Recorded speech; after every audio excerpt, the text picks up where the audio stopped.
The 2026 Prinx Tires USL Cup makes its way to Southern California. Tonight from Championship Soccer Stadium, it's Orange County SC playing host to El Paso Locomotive. With the former Manchester United goalkeeper Gary Bailey, I'm Josh Eastern. Thanks so much for being with us. It is Star Wars night here in Irvine. What the USL Cup will look like this season, each club 4 group stage matches, 2 home and 2 away. Each of the 7 group winners will move on. There'll be 1 wild card team. The second place team with the most points will be moving on. Tonight's match features El Paso and Orange County, part of Group 2. Just 1 USL League One team in this group, Gary. Phoenix Rising, Colorado Springs, and New Mexico. Those are tough teams to beat, and the reality is you get 4 matches. You literally have to win all 4, or certainly win 3 and get something from the other one if you're to progress to the quarterfinals. Players to watch for El Paso Locomotive, the midfielder Eric Calvillo, former title winner with OC. Yeah, going back a good 3 or 4 years now. He was there at the club, 28 years of age. Got a goal against New Mexico this season already. Also got a red card against Czech Republic. So I hope he keeps it cool here tonight and shows the fans just how good a player he is. Tonight's Orange County player to watch is presented by Liuna. It is Ted Cadono starting in goal tonight. Yeah, this is just his 7th appearance over the last 2 years for the club. So he doesn't get many opportunities, mostly in the cup, such as this one here today. A 25-year-old got Alex Rando as the number 1. He's the man who's got to outperform. So you're going to have to put in a good performance here tonight. Remember Ted Cadono and his penalty kick drama that he had last year in the playoffs. We are getting set for round 1 of the Prinx Tires USL Cup. It's Orange County and El Paso. First kick is coming up. Every morning I draw a line. I've painted thousands of them. The lines are simple, but what happens within them is magical. Some lines divide, but not this one. It's the common thread for our shared love for the game. Soccer, football, call it what you want.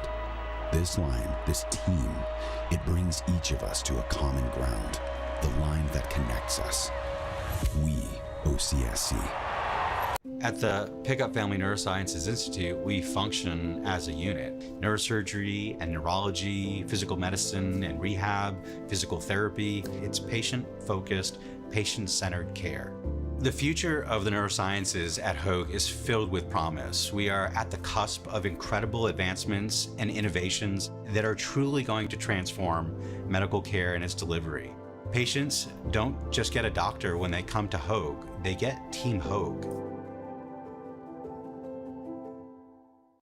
Kids grow up fast. You know when I first started noticing it? When I stopped getting hugs. With Command IQ, I found a way to get the hugs back. Watch. Dad, the Wi-Fi is down. Oh, let me see if I can fix it. It's back. Thanks, Dad. You're the best. With Command IQ, you can bring the hugs back.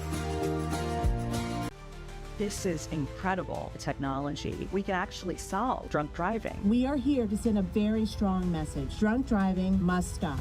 We are educators, supporters, listeners, and most of all, we are relentless. Because one life lost is one too many. Together, we can end impaired driving for good. Join the movement. Drive change. Save lives.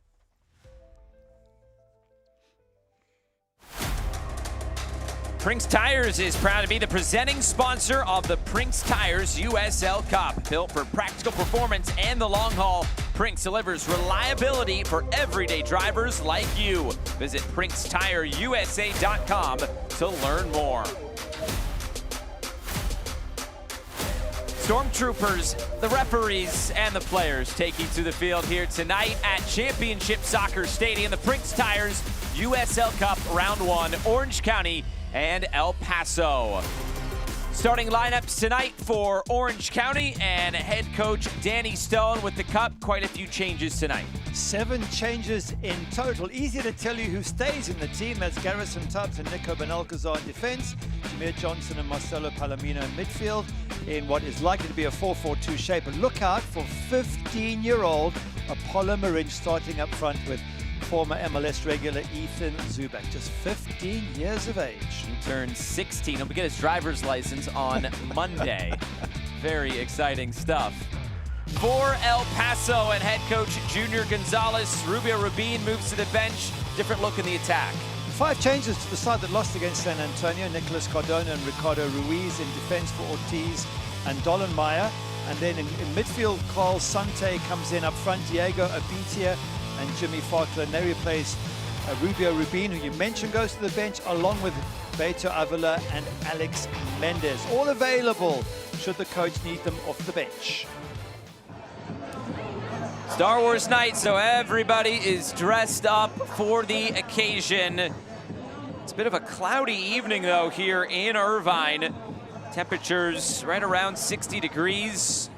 Well, the rain is supposed to stay away, at least for a little bit. For Orange County, this is their last home game here at Championship Soccer Stadium until July. They will have a long road stretch, including a match in Santa Ana coming up in a few weeks. They will say goodbye to Championship Soccer Stadium and hello to the United States men's national team, who will be camping here in Irvine for their World Cup duration.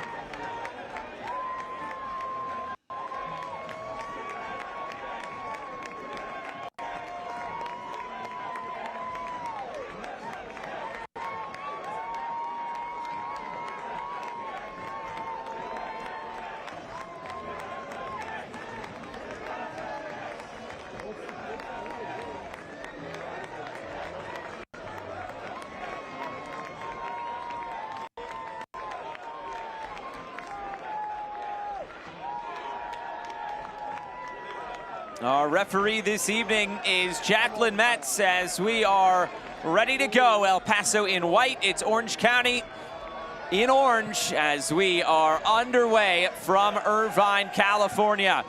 Round 1 of the USL Cup.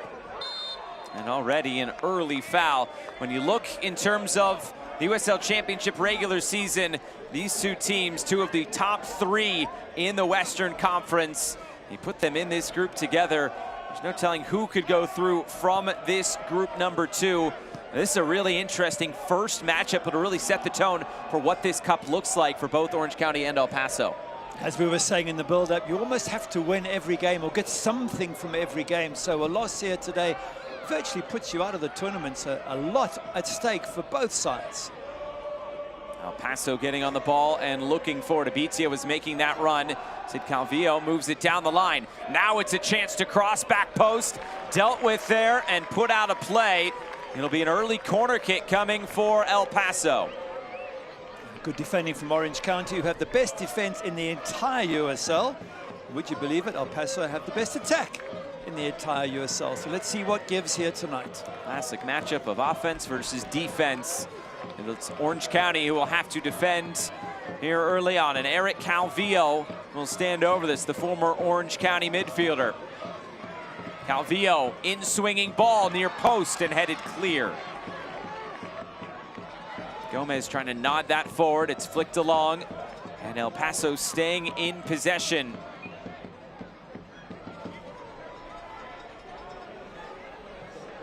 Orange County trying to build forward here. Counter press was on from El Paso, and they win it right back.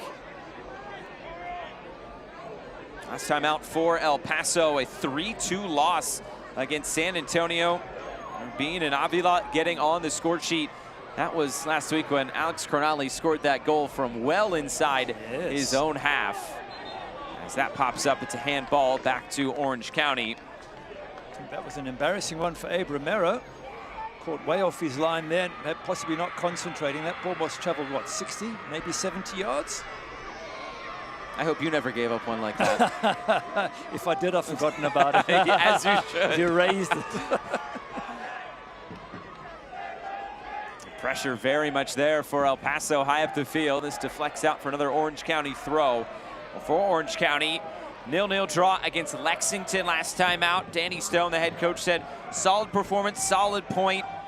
Happy with another clean sheet, and that is what this team has done. They've only allowed 3 goals in their previous 8 matchups this season.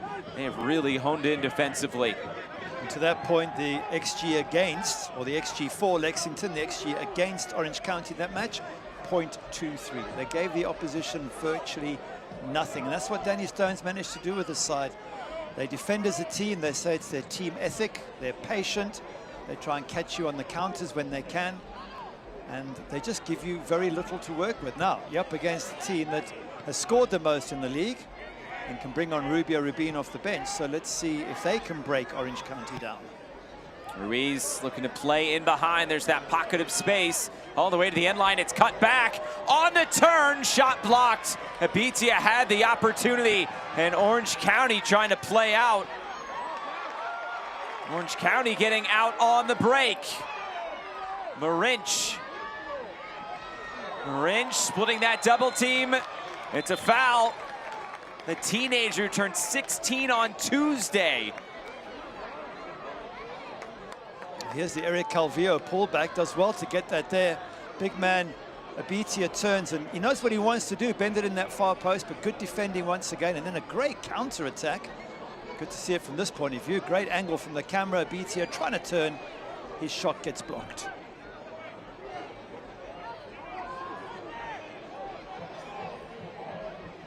Orange County virtually have had nothing going forward in this game as of yet, but they'll have a set piece opportunity here. Guimaraes stands over this. He's the left-footed option here. By the way, good little run from Apollo Prinx just to create this free kick.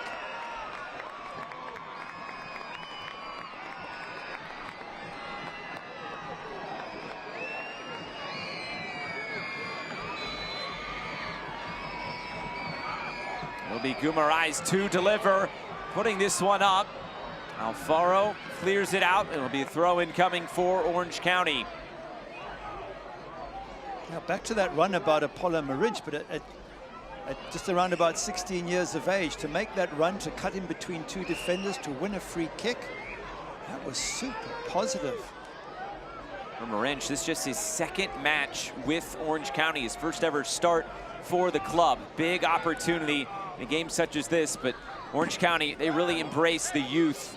There's always a sense of young players coming up and learning really on the fly with this Orange County team. But Danny Stone said something before the season. They're not going to throw them on the field if they're not ready to go. Pedro Guimaraes is another very good example. Jameer Johnson, young teenagers that are getting opportunities. And getting moves as well. Guimaraes on his way to Eintracht Frankfurt later this year. And to your point, probably alongside, maybe Lou City have produced some good players as well, but I think Orange County probably the most that I can think of in the league in terms of bringing young players through. Think of Kobe Henry, who is still playing overseas as well. This ball ends up out of play. Milan Iloski went to MLS. Yep. Went overseas first, then MLS, so absolutely they've done a fantastic job there at Orange County. Alfaro moving this one back. Abe Romero gets a touch. Abe Romero was part of this Orange County Championship team back in 2021 as well. A couple of former links to that title-winning team. He took down the Tampa Bay Rowdies in St. Pete. He looks a really good goalkeeper, but as you mentioned, San Antonio got beat from 60, 70 yards. I remember in the Las Vegas match, came for a corner, missed it completely. And Johnny Rodriguez was able to score, so some question marks about Abe Romero in goals in terms of trying to reduce the errors. Paso on the move and looking to deliver. A couple of players go down in the area. Looked like just a tangle of legs. Abitia and Garrison Tubbs.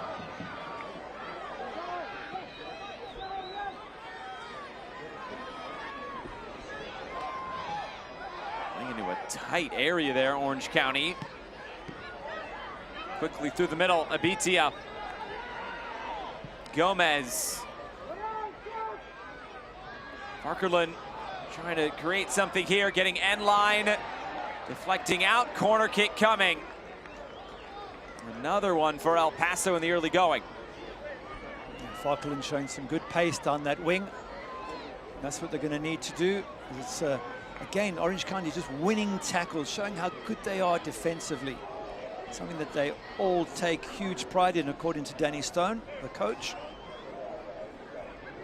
Just their commitment at every single moment is very impressive.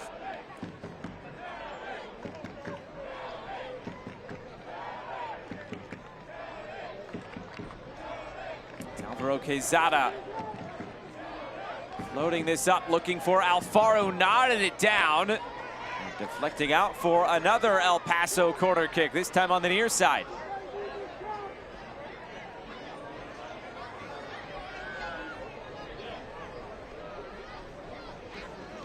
Calvillo will stride over and take another one of these.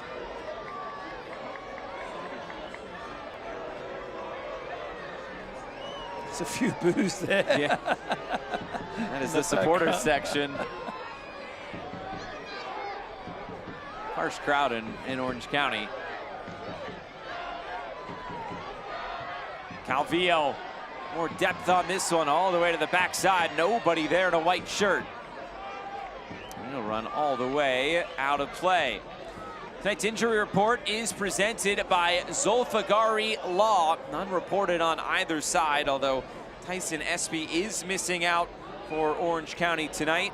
No reason given.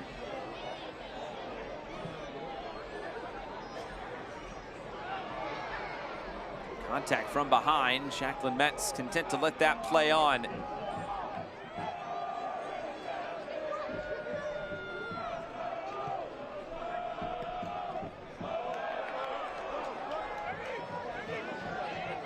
Guimaraes trying to continue this run down the right.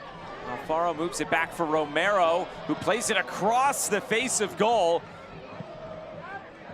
Risky play there, but it might end up working out. Quick up, back, and through. Trying to connect on the far side with Farkerlin, and nothing on.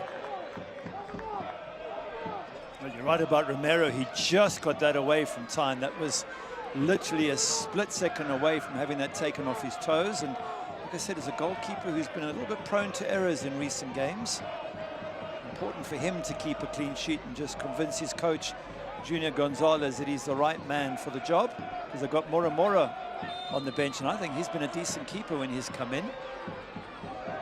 Former USL League One and Championship goalkeeper Mora Mora with Chattanooga back in 2021, Reno back in 2020. Spent the rest of his career in Mexico. Here's Ruiz. Touched infield, Calvillo basically tackled, and a free kick on the way. Guimaraes will get a talking to from Jacqueline Metz.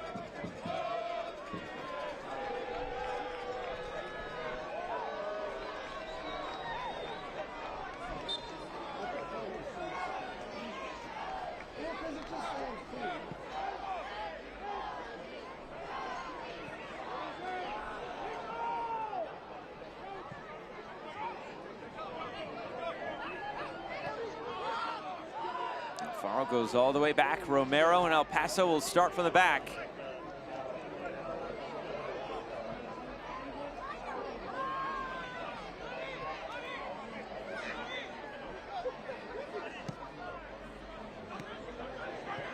Torres and Ruiz. Gabby Torres looking to deliver, broken up.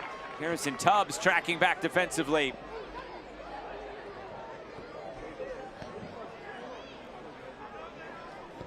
Orange County have had difficulties trying to build out.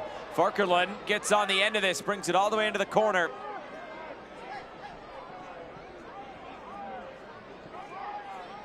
Sante. Alfaro keeps it moving. Ruiz now. Ruiz puts some pace behind it. Flicked off to the far side. Farkerlund Tried to wind up for the shot, but couldn't get it away. El Paso still in possession. Another shot blocked and out of play. It is all El Paso right now. Well, it's sort of running to form. It's El Paso attacking as the team has scored the most goals in the league. And it's Orange County defending superbly as the team has conceded the least. Just wonder what's going to give. But Orange County, they get numbers behind the ball. They drop into that low block, and they're very hard to break down. Coming into the box, nothing doing. Orange County has excelled defensively during this 3-game unbeaten run. They have not conceded a goal during that run. In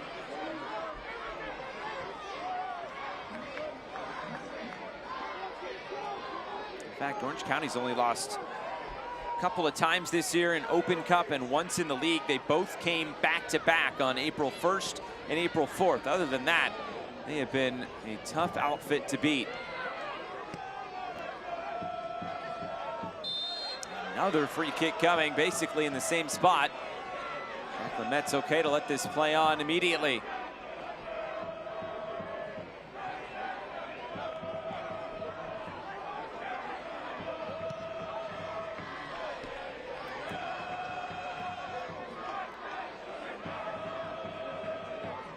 Orange County not even trying to press there. They're quite happy to sit in that low block in the final third of the pitch. So if you want the ball on the halfway line, be my guest. Doesn't really bother me unless I can sort of take it off your toes, but oh, good turn. They tried to pick their moment there with numbers going forward, but Sante turned out of it. Farkerlin trying to beat Dogman. It's a clearance that's kept in play. Another cross is blocked. It's at least the third blocked cross in this game by Orange County. Trying to flick that away. Alvio comes to collect in the middle. El Paso go right back to it. Sante, top of the area. Sante hesitates, comes into the box. The shot is wide. A good effort after a long spell of build-up by El Paso. It's good play by El Paso. Sante, they're just trying to thread the ball through, and he does. A turn and a shot. That's not too far wide, and that's probably the best moment for El Paso. They're well created. I think it's Calvillo with the shot there. Just probably clips the outside of the post on the way through. Very unlucky there for El Paso.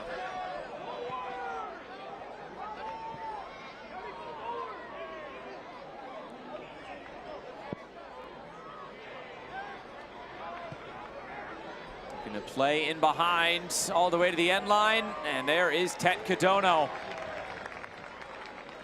It's no surprise to see all this attacking pressure from El Paso. 16 goals. It is by far the highest goals per match average in the USL Championship. They are showing that attacking firepower, even with Rubin on the bench today. I was about to make that point. He's the one who scored most of the goals. 5 goals have come to Rubio Rubin. Without him, are they going to be as sharp in front of goals? Can someone like Diego Abitia or Jimmy Farklin, can they break down this strong Orange County defense? Torres, the cross.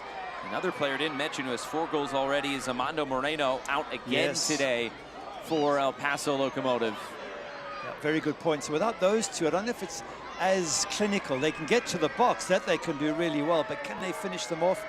Of course, they can always bring Rubio Rubin on later in the match if they still haven't got a breakthrough. Talking with Danny Stone this week, the cup can really be used to use the depth of the roster and earn some opportunity for some of the fringe players that aren't getting an opportunity. Well, this is their opportunity to impress. Sante going right through the middle, and Abitia just got it caught up in his feet. Zubak trying to run back the other way, ran out of real estate, and El Paso gets possession right back. We're talking about players who need to impress. I think Ethan Zubak is one of those for Orange County. Not necessarily a regular anymore in the team. And he, along with the likes of maybe Usman Silla, Ryan Dogman, they just need to, and Pedro Guimaraes, they need to impress the coach here today, given this opportunity.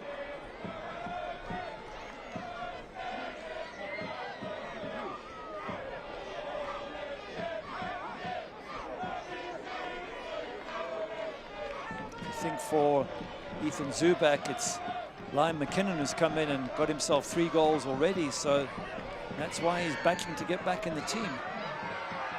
Torres trying to get end line, and it was taken away. Played back through the middle. That was dangerous. Sante picks it up. Shot blocked immediately. Nodded forward again.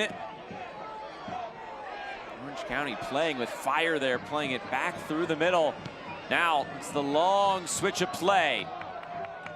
How about that first touch?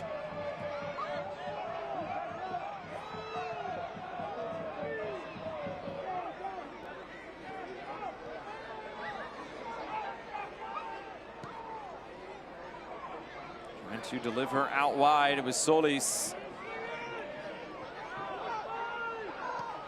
Turn back again. Orange County haven't had too much time on the ball in these opening 19 minutes.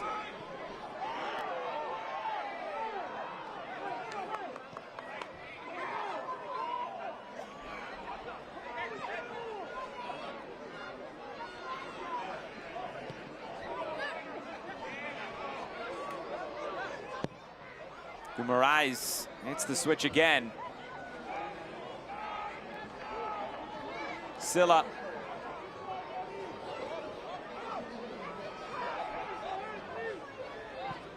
Pressure from El Paso forcing Orange County back. Very patient Orange County with it. If they can't move forward, they just recycle it back and try again.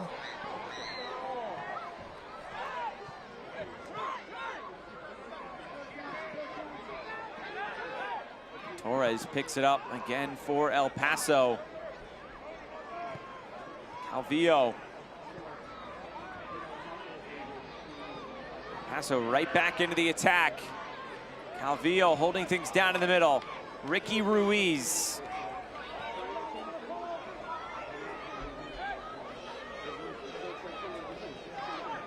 Torres, Ruiz laces this one in. Push from behind, free kick will go Orange County's way. USL on CBS Sports Network kicks off the month of May with a championship clash of Eastern Conference powerhouses. Detroit City take on Louisville City at 6 p.m. Eastern on May 2nd. Catch all the action on CBS Sports Network. We were chatting to Danny Stone about what threats he expects from El Paso. I think he pretty much summed it up. He said we played each other in pre-season. They're very talented in possession. They're an excellent attacking side, which is pretty much what we've seen in this first 20 or so moments. He said he knows Gabby Torres. I think they were together at Phoenix Rising. Yep. And he said they are very fluid in attack, El Paso. Very difficult to mark them because they move around a lot. So he was well aware that this was going to be a tough match tonight for the home side. It's been a tough match for basically any team this season. Just the one loss for El Paso in the league, only the one draw as well. Aside from that, it's been 4 wins. Very positive start in Junior Gonzalez's first season in charge of this El Paso side. And in that loss to San Antonio, they fought their way back to 2-2, and they were looking for a winner. And the San Antonio goalkeeper pulled off 4 or 5 good saves, and in the 90th minute, they grabbed the winner, did San Antonio, against a run of play. So even that loss was probably not a fair reflection of the game.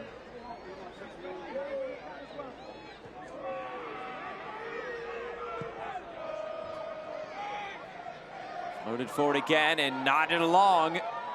Finally into the attack, it's Apollo Marinch. Marinch looks to cross. Good shape on that ball. Headed towards the end line, it's kept in play. Jameer Johnson, now for Usman Silla. Attacking chance have been few and far between in the first quarter of the game for Orange County. Long cross coming in, goalkeeper came for it, punched it out, and El Paso will look to run. They go quickly, they can have numbers. Parkerland. Bitia, Calvillo up ahead. More orange shirts coming. It's a Bitia, and the header, not enough power on it, taken by Cadono.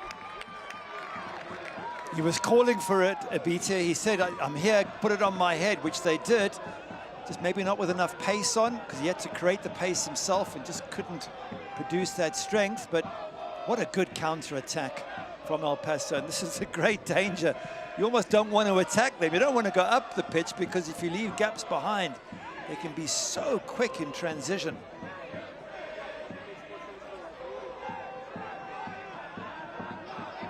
That's where El Paso can really be dangerous. Orange County is not set defensively. It seems like when this Orange County team is set, they're pretty set. They're hard to beat. It's almost like they put up a wall. Literally, you can't get through. Get so many bodies behind it, but they get commitment from every player. But to your point, you catch them out of shape, as El Paso did just then, and anything can happen. And I think that's true of any side, to be honest. Phoenix Rising is the only team that scored multiple goals against Orange County this year. That was in the US Open Cup. Right down the line again.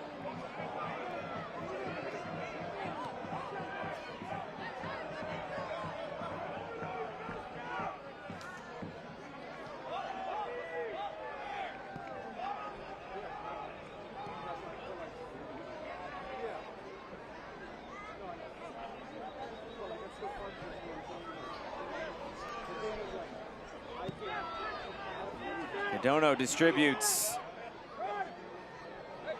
Orange trying to nod that infield. Sante came away with it, and El Paso can look to hold on to possession, finding space on the far side.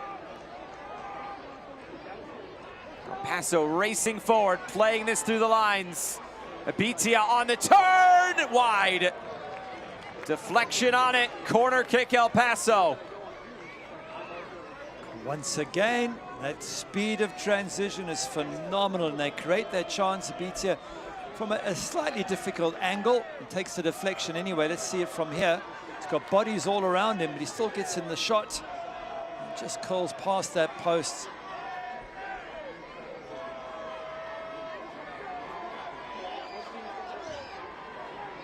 Another chance from the corner flag for this El Paso side. Already the fourth corner of the game.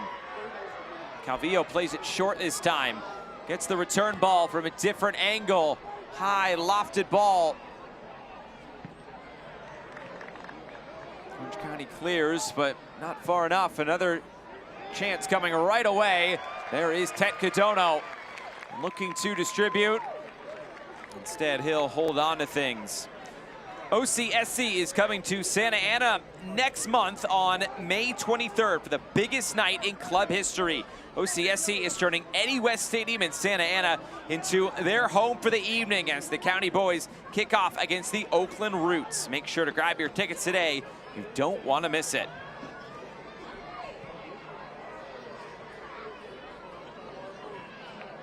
Slipped in Fields. Move back out wide.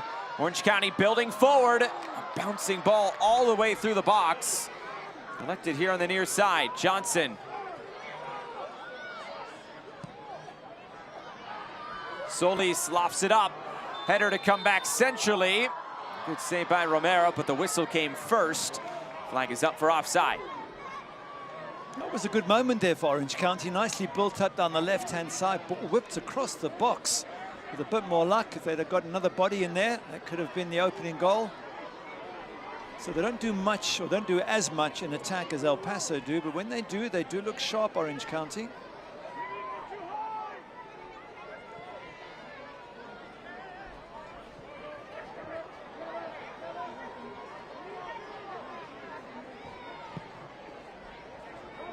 Romero, the long distribution. Second ball picked up by Orange County. Solis splits two in the middle. Palomino keeps it moving for Jameer Johnson. This cross blocked.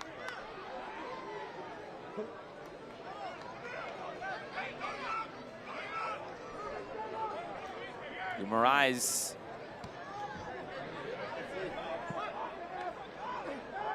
Tubbs just getting something on that. Abitia trying to hold on to possession for El Paso.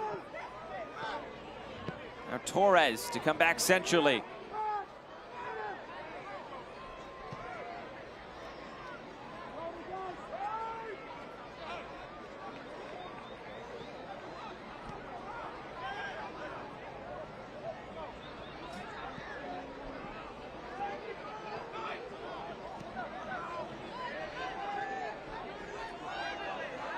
Alfaro plays it all the way to the end line. First time ball coming back in the middle. Orange County concedes another corner kick. El Paso really getting their opportunities. Baby Yoda in attendance tonight as well, Gary.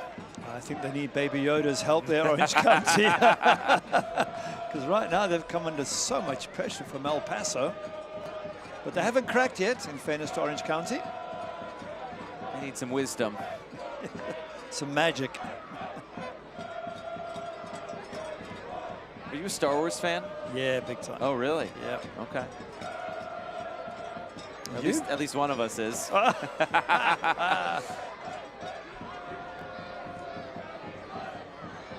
Ruiz in swinger, back post. Alfaro was running free, ends up crashing over the end boards and out of play. The idea was good from Alfaro, coming late towards that far post and the ball knocked long. It just already bent a little bit too much. It was virtually going out of play by the time he got there, but good idea from El Paso.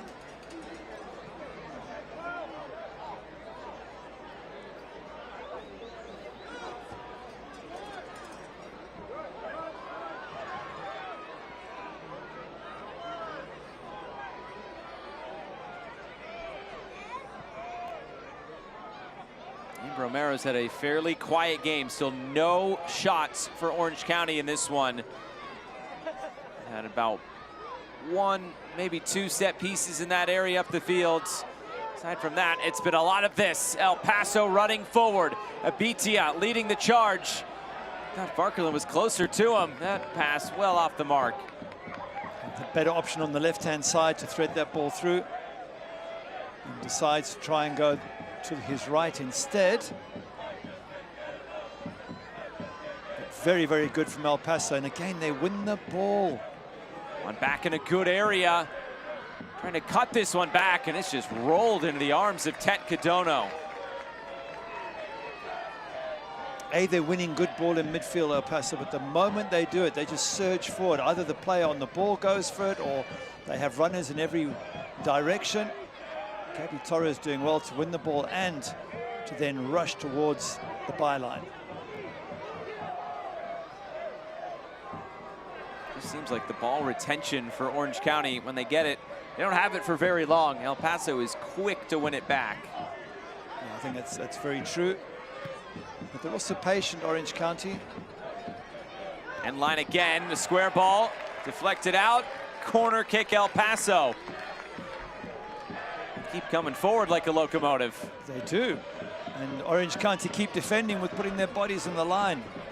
It is this wonderful combination, as we said at the beginning, the best defense versus the best attack.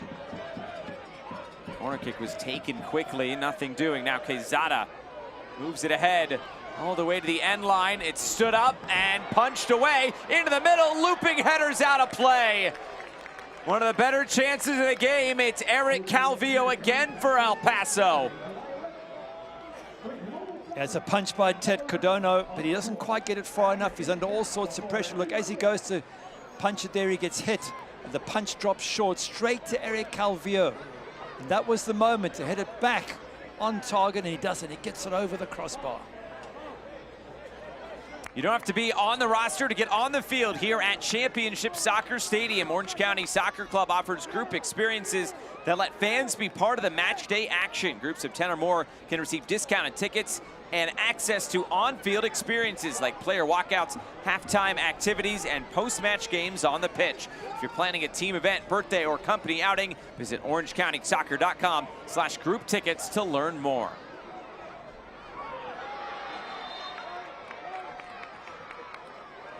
It's Ethan Zubak once again winning a free kick. He's done this so well with his hold-up play. Just waits for the contact, goes down, sells it a bit, and he gets his team into a good position. All the pressure off Orange County now. Now they can push numbers forward and try and create a little bit of danger and test Abe Romero. Dogman rolls it back into play. The other scores in Group 2 tonight, New Mexico and AV Alta 1-1. And Colorado Springs has scored against Phoenix. They lead 1-0 in the desert. A whistle and a yellow card is coming out here. Paulo Prinx is into the book. I'd like to see that again, just how much of a tug there is from Paulo Prinx. It's not a lot. It was sold as much. I mean, there's enough for a free kick, but enough for a yellow card? Unless it's an accumulation of other fouls. But anyway, he's in the book. And as we always say, once you're in, everything changes in terms of your next tackle. You can't take risks and get a second yellow. This will be a good learning experience for the 15-year-olds. By the way, his touches so far have been really good. He's held it up once or twice. He's beaten players. He's got pace. He put a lovely curling ball in for a cross a little bit earlier. So either way, the nearly 16-year-old has been very impressive. Prinx did make 3 appearances last year with Columbus Crew 2, twice in MLS Next Pro, once in the Open Cup. Now getting his chance here with Orange County after making the move last summer.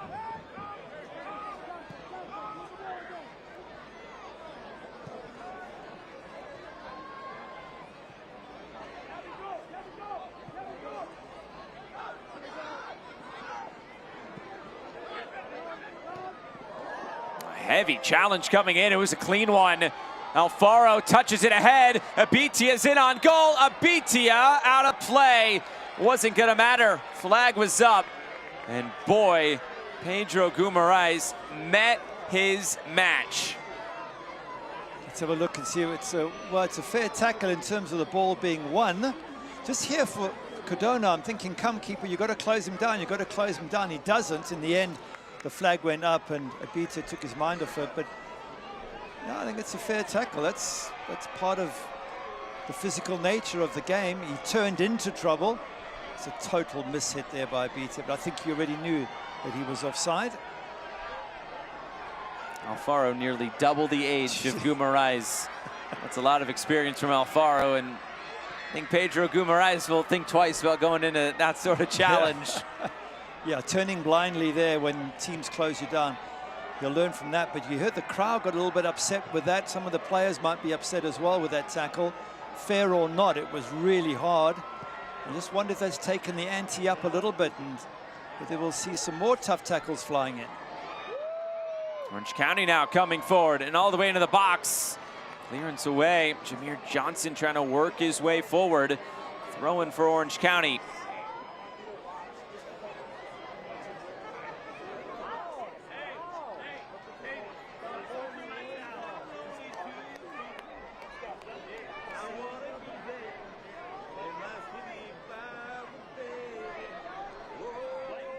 Dogman. Too strong off the chest. On the turn, and the shot is out of play. Fingertips to it from Abe Romero. It'll be a corner kick coming for Orange County. That was the first shot of the game. That's a good shot as well from the edge of the box from Usman Silla. He sort of beats the player and hits it all in one move, and that's could have caught many goalkeepers unaware, but Abe Romero equal to it.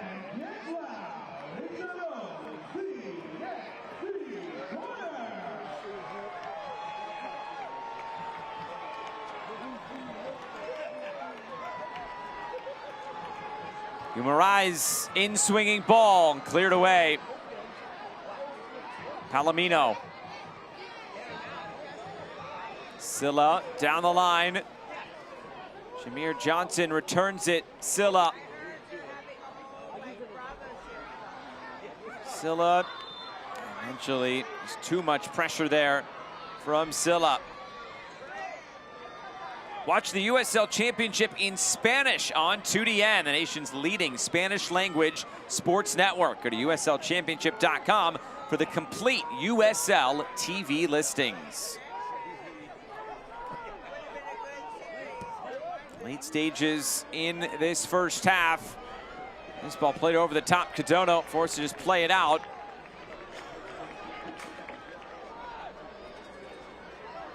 A lot of El Paso momentum and attack in this opening half.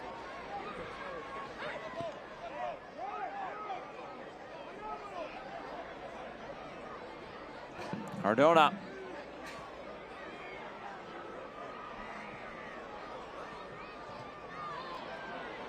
Farkeland lost his balance on the far side. Possession turned over. Farkeland staying down, and play is stopped. Jacqueline Metz checking on the injured Jimmy Farkeland. He grabbed his head. The moment that happens, then referees are almost duty bound to stop the match. Looked like he's tripped as he was going to turn with this ball here. Yeah, he loses his footing, and then there's a bit of a kick. Don't think it was kick at the head, kick with the ball, but maybe it rebounds a bit on his head. He'll be fine. That referee, no choice there but to make 100% sure.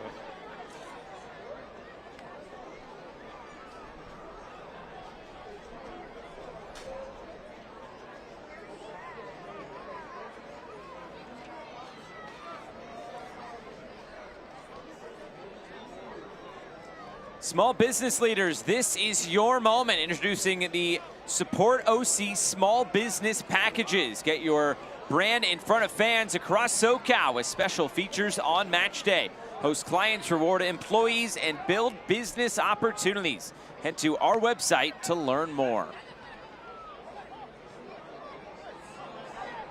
Sante breaks it up in the middle again. Calvillo for Farkeland, and the deflection all the way back for Cadona, who clears.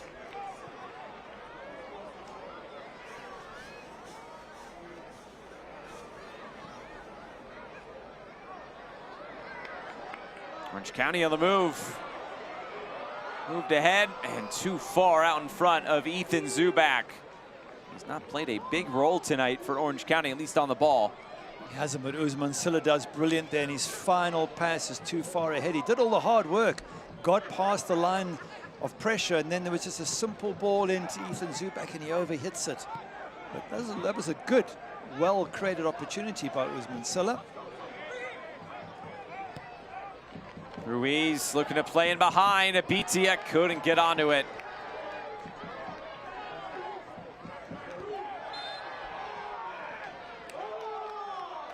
Another whistle. And the free kick will go Orange County's way. It's been a physical game in terms of the tackles, but in terms also, as soon as you get the ball, if you're Orange County in particular, being pounced on by El Paso. And as I say that, they've got time and space to play, but once they move up the pitch a little bit, it starts to get very, very tight. And looking to play it forward, and Romero will come to collect.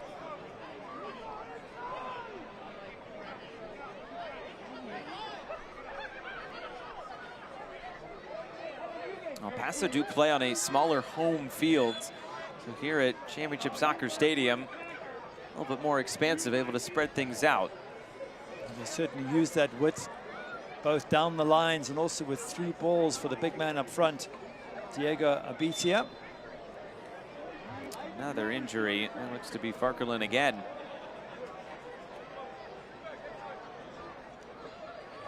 He's holding the back of his leg, maybe a hamstring, which is always difficult to recover from. I wonder if Junior Gonzalez is just looking at options off the bench as to who he could bring in. He does have, as we mentioned, all the normal starters: Beto Avila, Alex Mendez, Rubio Rubin. They started the last match. There's some good options there if he wants. Yeah, there's the international sign for substitute to replace him.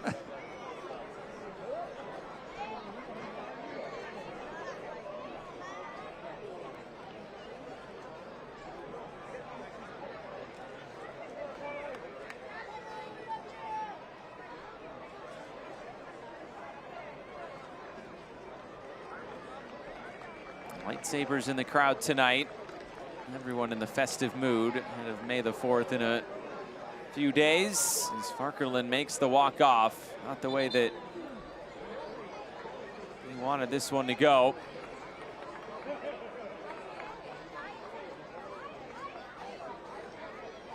The good thing about the USL Cup and how it is scheduled, it's basically worked into the regular season. You're not playing midweek matches in the USL Cup. They're on the weekend, so both teams the full week to rest and recover from the previous game. It's just coach's decision that they want to rotate in the cup matches. There shouldn't be any sort of issue in terms of fitness worries for any of the players.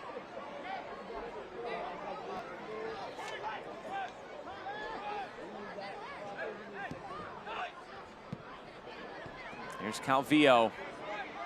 And right now, El Paso a player light while Farkerlin is walking around the width of the fields. Pressure from Orange County all the way back to Romero, who sweeps it through the middle. Nodded down. Orange County trying to go quick through the middle. Contact right at the edge of the area. There's nothing there. That's a bit soft. That there wasn't enough for a free kick or anything outside the box. It felt a little bit like just a fall and a hope to get a call. Another whistle. And the substitution can come into this game. It is Alex Mendez entering. Tonight's subs are presented by MedEquip, turning setbacks into comebacks. Looks like he'll just slot in on that right side where Farkerlin was earlier.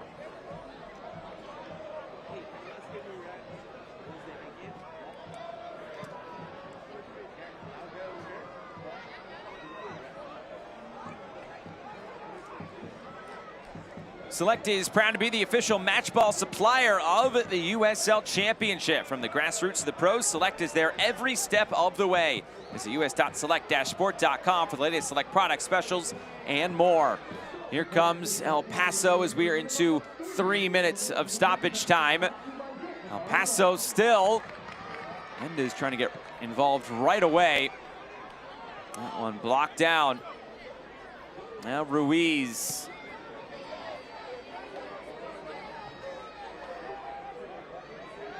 Torres has options, had Ruiz there on the overlap, didn't use them. Calvillo directing. Ruiz brings it in fields. Chance to cross, nothing there. Quickly cleared.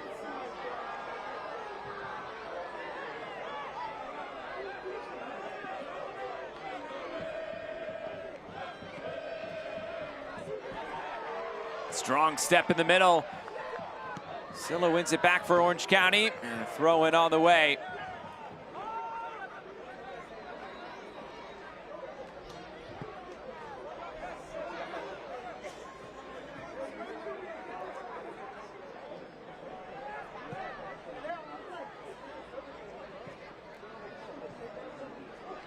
Touched ahead. Orange County working into the attack again. Johnson trying to play down the line. Now the cross in, too tall for Zubak. That's a little half chance for Orange County. They've struggled to get balls into the box, but in this latter part of the first half, they've created 1 or 2 chances. Just to give them hope that maybe they can do more in the second half. They've seemed to have soaked up a ton of pressure early on in this match, and maybe that will allow them to come out more in the second half. Sante defends well in the middle. El Paso is the team that dominated for most of this first half, at least from an attacking sense. And El Paso is very strong defensively. Calvillo tried to play that quickly. Referee didn't like where he put it back into play. That's twice in the last 5 minutes, Nico. Benalcazar has been called up by the referee for tackling from behind, so needs to be careful, doesn't make it a habit. He's having a discussion there with Diego Abitia about it, but the referee will have remembered those two, and probably the next one will be a yellow card. Another whistle and a free kick. Looks like both teams will be content to go into the break with the score line where it's at. This game very much up for grabs. Remember, if we are level after 90 minutes, we will go to a shootout to determine who gets the extra point. No draws officially in the USL Cup.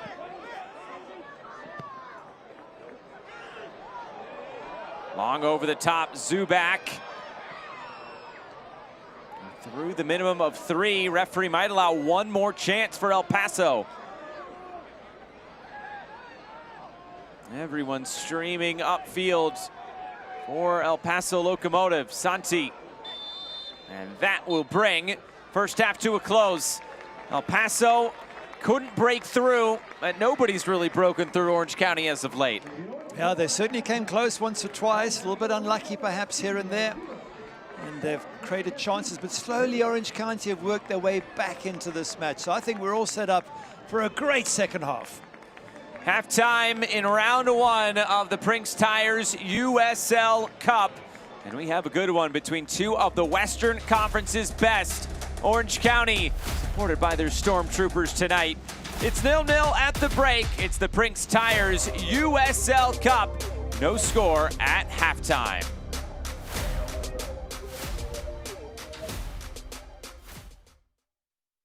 This is Tom Brewitt, OCSC captain and today's creative director. Come on, get him working the camera a little bit. Stay there, look down the camera. No, just that could be amazing. Do you like the colour, do you like the design, do you like the lines? Do you know what the lines represent? 34 lines for 34 cities.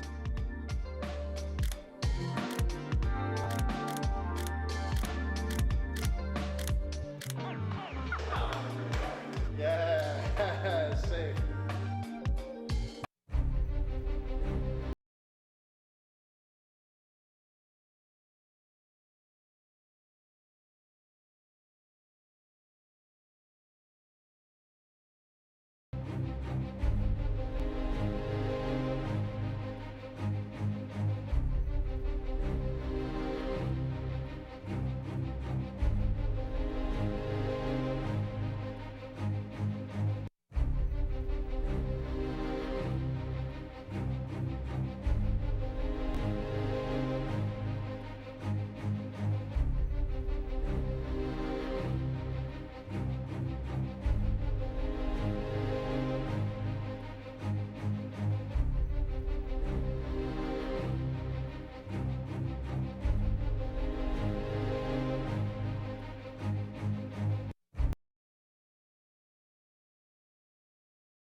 Halftime tonight from Championship Soccer Stadium in Irvine. No score between Orange County and El Paso. It's round one of the Prinx Tires USL Cup. Let's learn more about the Cup.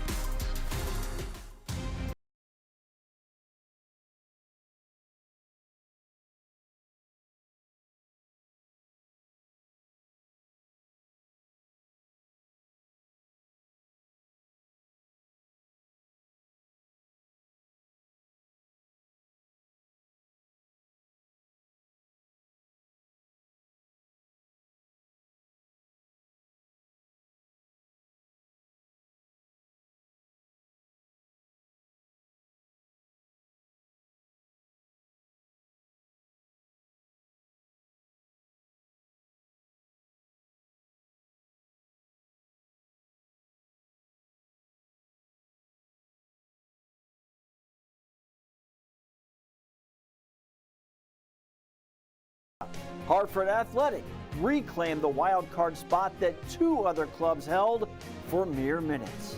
So how did we get here? Well, after 4 group stage matches, Hartford Athletic and Louisville City were tied with 9 points. The first tiebreaker, total goals. Hartford scored 9, Louisville had 8. And that wild card spot launched Hartford's run to the USL Cup title. This year's Cup promises even more drama. 42 clubs in the USL Championship and League One will form 7 groups filled out by region. Each club will play 4 group matches, and when the dust settles, the 7 group winners will advance along with 1 wild card team, not 2 wild cards like last year. The remaining 8 clubs will be drawn into 4 quarterfinal matches with 1 stipulation. The wild card cannot be drawn against its group winner. The 4 quarterfinal winners will then be drawn for the semifinal round, with the 2 finalists drawn to determine the host for the Prinx Tires USL Cup final.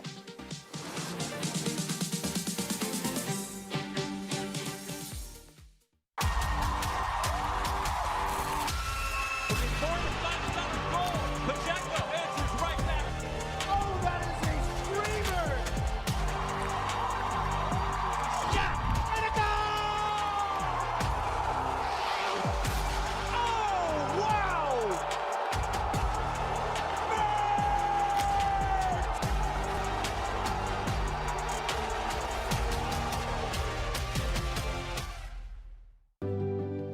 doesn't care who you are or why you hurt, but pain can be mastered if you know the way. Fight back with Tiger Balm's legendary herbal power.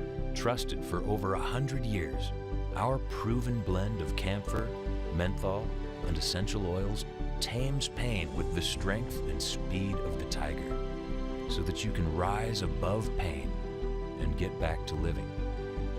This is the way of the tiger.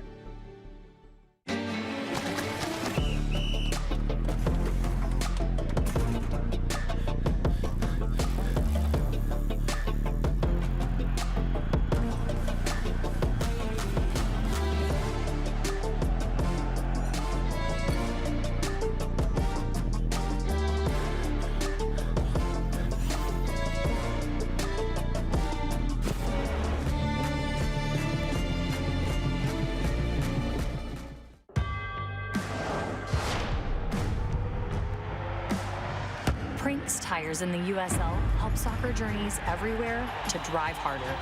From city playgrounds to suburban sidelines, from early mornings to late nights, from fun with friends to winner takes all, from the biggest fan to the biggest heart.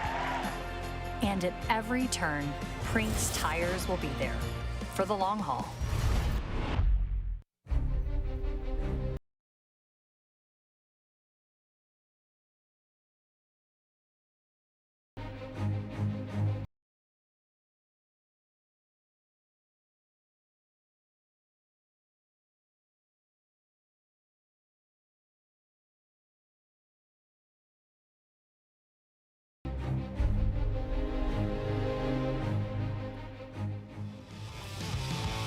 No score at the break between Orange County and El Paso. It's round one of the Prinx Tires USL Cup.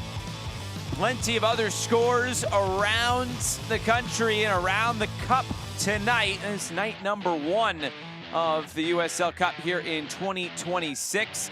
Brooklyn getting the job done in El Clamico. It was Rhode Island that got the job done against Hartford on the road. And how about Omaha? And getting the job done against Indy, USL League One over USL Championship.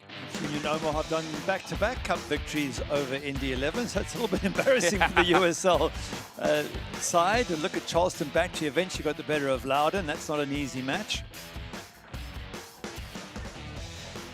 More games, plenty of games around. Lexington, big winners. Pittsburgh, big winners. What sticks out to you from here? Miami away from home, winning at Sporting Jacks. Tampa Bay do well at home, and then Lou City were held by Fort Wayne until about the 75th minute. In fact, Fort Wayne took the lead, and Lou City eventually broke through and won the match. But Fort Wayne have only been in existence for 5 games as a professional team, put up a great performance today. Hanging in there against one of the league's best in Louisville City. There are plenty of other West Coast games going on that are just about at halftime or about midway through the second half.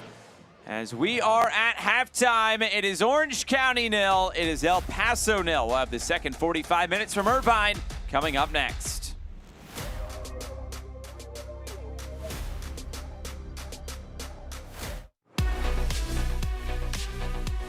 It is halftime in the Prinx Tires USL Cup. Time for some of the headlines for this week. I'm Dan Lucas inside the USL studio. Corey Bennett of Colorado Springs scored 2 goals against Monterey Bay in Week 7 of the USL Championship. That's 6 goals for the season, the Golden Boot lead through 7 games, and that total matches the season high for an individual player from the Switchbacks in 2025. In League One, AC Boise's first home victory of the season was a dominating 4-0 performance against Westchester SC. Dennis Kostashin climbed within a goal of the leader in the Golden Boot race with a pair of goals. He's now scored 3 times in Boise's past 2 games. And Boise played a big part in a huge attendance week for League One in Week 7. More than 22,000 fans total. Boise led the way with 7,204. And Portland Hearts of Pine close behind, 6,033. If those 2 clubs were in the USL Championship, Boise would rank 6th in average attendance through 7 weeks. Portland would rank 8th. Upcoming national broadcasts for both the championship and League One: Detroit City and Louisville City. Boise hosts FC Naples, and Richmond hosts Charleston in the Prinx Tires USL Cup. All 3 matches or on the CBS Sports Network. Well, the second half is getting closer. Let's get you back out to your match.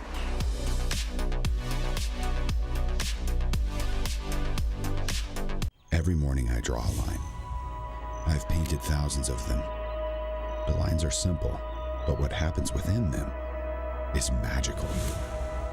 Some lines divide, but not this one. It's the common thread for our shared love for the game. Soccer, football, call it what you want. This line, this team, it brings each of us to a common ground, the line that connects us. We, OCSC.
Prinx Tires is proud to be the presenting sponsor of the Prinx Tires USL Cup. Built for practical performance and the long haul, Prinx Tires delivers reliability for everyday drivers like you. Visit PrinxTireUSA.com to learn more.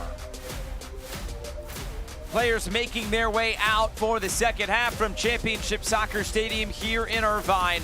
No score between Orange County and El Paso Locomotive. Highlights from the first 45 minutes. Two of the top teams in the Western Conference clashing in the Cup, and El Paso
the big striker Diego Abitia.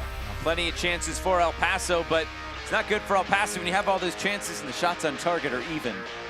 Yeah, El Paso have created a lot more though. They've been so close. Look at the corners, 6-1. If you want to look at the XG, the expected goal is 0.69. The expected goal for Orange County, absolutely zero, which is a bit unfair. I thought there was one shot that goalkeeper Abe Romero had to tip over the crossbar, but nonetheless, it will take a much better performance from Orange County's second half if they're going to win this one. And just to pick up on that stats theme, touches in the opposition box 2 for Orange County, 16 for El Paso.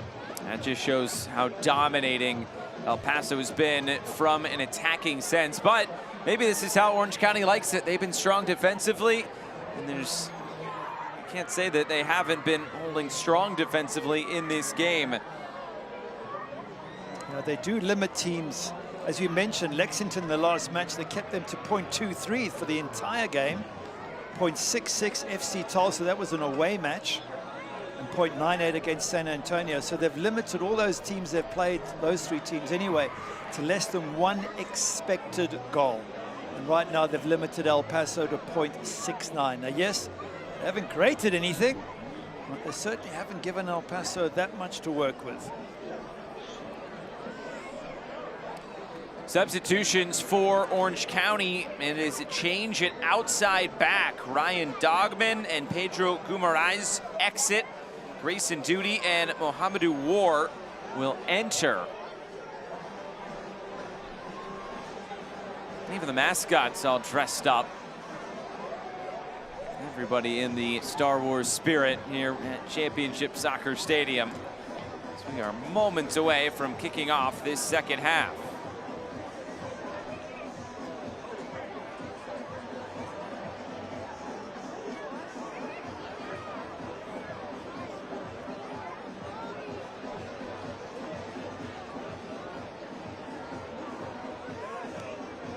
Fans enjoying themselves out on a bit of a cooler Saturday night here in Irvine. Temperatures in the mid-60s.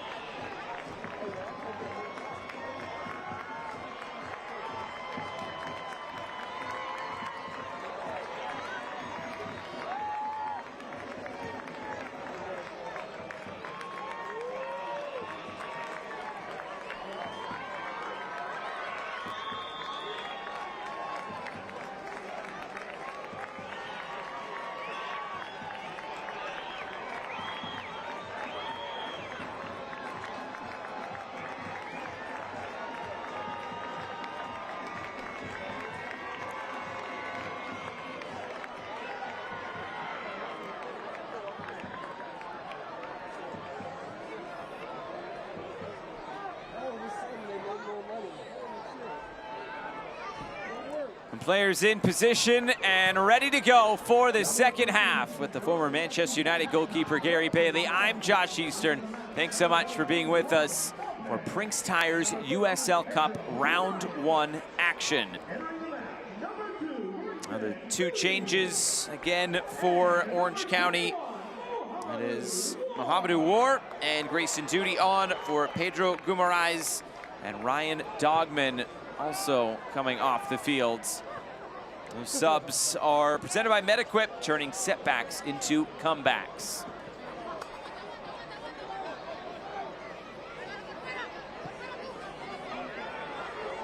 Orange County looking to come into the attack early on in this second half.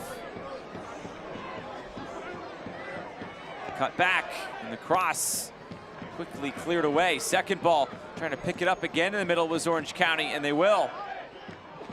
War moves it forward. All he could do is turn it over. Interesting choice of subs by Danny Stone, the 2 fullbacks. Maybe he felt they hadn't done enough first half in terms of getting forward, and he wants both Grayson Duty and Mohamedou War to be more of an attack threat. Of course, later in the game, if he still needs to get on actual goal scorers, then Liam McKinnon's available and Chris Haggart. And for El Paso, well, as we mentioned a few times, Rubio Rubin, Beto Avila, just 2 players that they can bring on who we know can score goals. Paso had their opportunities. Now it's just about taking them. Orange County, they just got to find anything they can. Not a whole lot going their way from an attacking sense. War turns it over for Orange County again. And straight out of play, back to the home side.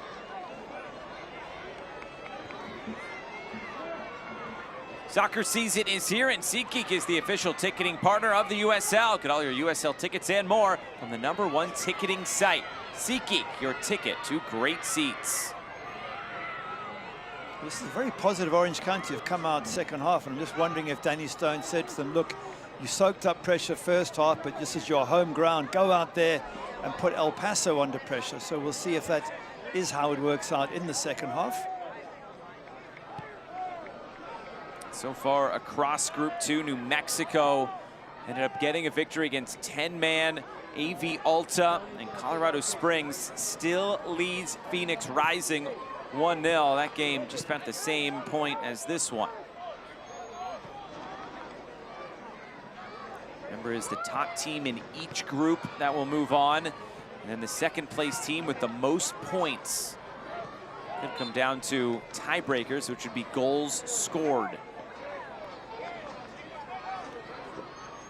So for defensive teams like Orange County, you got to make sure you get your wins, because otherwise it's going to be very difficult to advance if one of those first tiebreakers is goals scored, if it comes down to that. That's a good point. I think it's one of those tournaments where you take it game by game. If you lose the first game, you're almost out. So if you win the first game, or certainly win the penalty shootout, then perhaps you might think of putting out a full-strength side or near full-strength side for the second game. It's similar to US Open Cup in the early rounds. A lot of coaches say, well, we'll just kind of see how it goes round by round, but the farther you make it, the more you want to win it. It's very similar here. The more you've invested into it, exactly, the closer you are to getting to the final. And it's a trophy. Talking with Brendan Burke in Hartford earlier this year, they say, yeah, we want a trophy. These guys know how to win one now. Now they want to do one in the regular season. Nifty flick there through the middle by Usman Silla. It's a long switch of play. This will come off. Big chance and big save. Second opportunity, saved off the line. Diving header.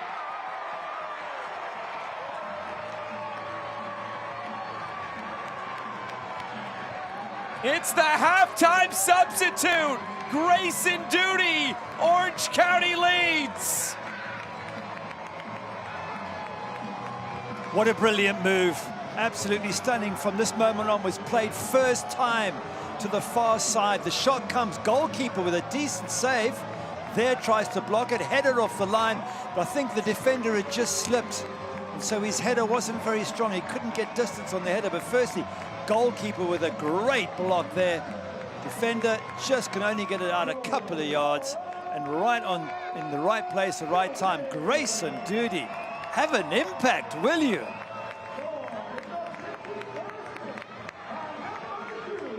Duty's been on the field for about 5 minutes. And Duty gets the job done. First goal of the season for Grayson Duty in all competition. Tonight's goals are presented by Hogue. Well, we just spoke about how much more positive Orange County seemed to come out of that locker room, and credit Danny Stone for changing their setup. Maybe he felt they needed to defend because El Paso was so good in the first half, but now he's got his team to attack. And now the question is, are they going to drop and defend again, or are they going to keep this attacking momentum? Another cross out in front, and diving on that loose ball was Ted Cadono. Again, another good ball from El Paso. They really do put you under pressure as a defense, and the big man Diego Abitia trying to get on the end of it.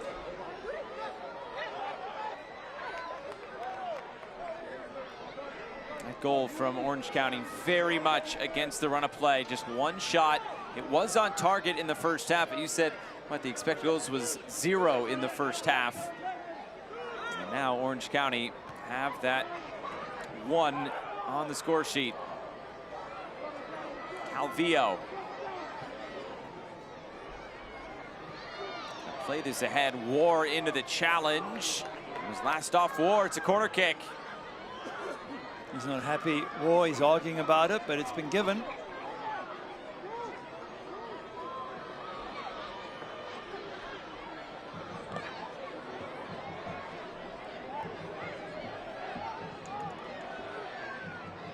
Eric Calvillo stands over. Corner kick for El Paso, the 7th of the game. High lofted ball, back post, knotted down and cleared. Out to midfield.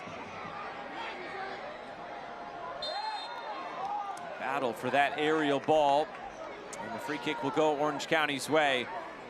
And they will not be exactly in a rush to get things going again with the goal to the good.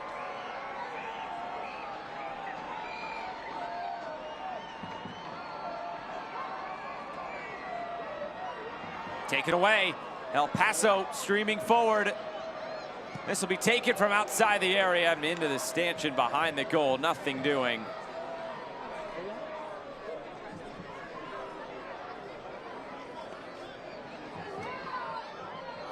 Again, a shot that I feel, if you're going to get a shot there, get it on target. You've got bodies running in. I think Alex Mendez is making a run here into the box. If the keeper parries it, then maybe you can get on the end of it. But the shot just wide of the mark, doesn't test the keeper at all.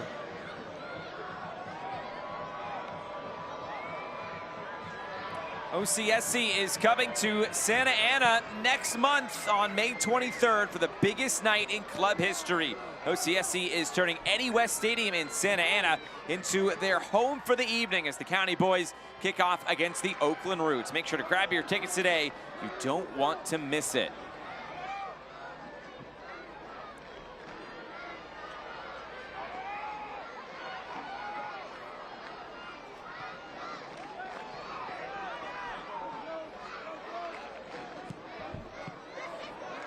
Broken up and out of play. It's just about 11 miles to Santa Ana, so not too far, and staying in the region. Be a good change of venue for a one-off, at least, for Orange County.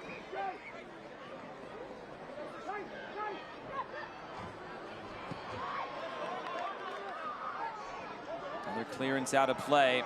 Conceding that goal for El Paso will only want to make them up the intensity and try to find that equalizer to get something out of this game tonight. We'll see when Junior Gonzalez wants to go to his bench. He had to make that one sub in the first half because of Jimmy Farkerland's injury and Alex Mendez entering. Trying to play it out to the left. First time ball in, Abitia saved! Cadono makes himself big.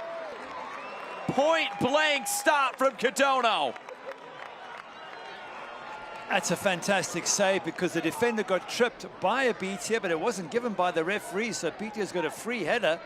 Have a look there, defender goes down, Abitia heads it. Goalkeeper just makes himself big and the ball thunders into his chest. Fantastic save there by Tet Cadono. Sante moves it out wide. A chance to cross. Lofted ball in, it bounces once. Chance to shoot, Abitia brings it down. Abitia turns it over and it's cleared all the way back the other way.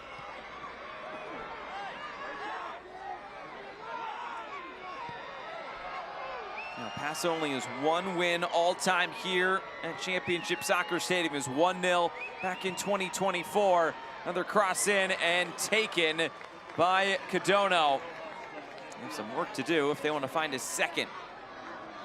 Good hands there from Cadono, just calming everything down. El Paso, you're right, they haven't won, but they've got a lot of draws here. 5 out of 8, they've managed to get a draw. Oh, that's a high boot. That might get you in trouble with the referee. Hopefully, Orange County not the... Oh, there you go. Card has come out. This is Marinch.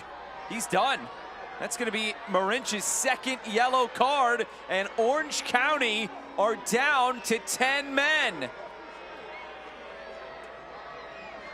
This will be a learning lesson for the 15, nearly to be 16-year-old. Is once you're on a yellow, every single tackle you make from that moment onwards, you've got to be very careful. And that's a real blow for the young man.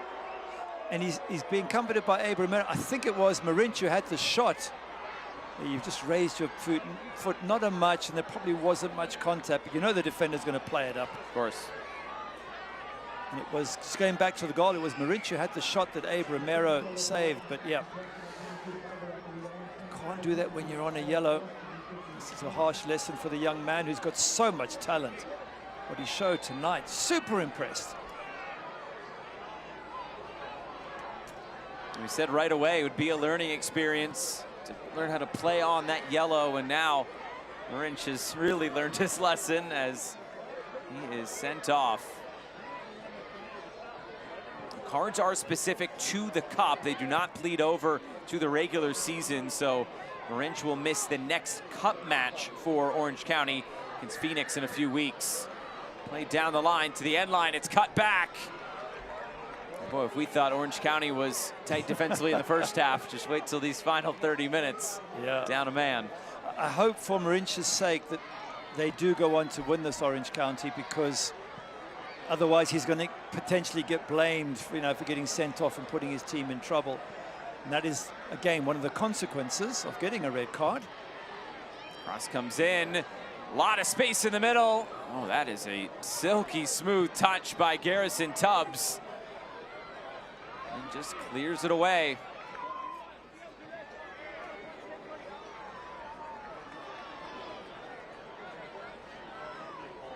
You can expect wave after wave of attack coming in here from El Paso. And I don't know, I mean, they were lucky, they maybe a touch fortunate, Orange County, to have not conceded first half given the pressure they were under.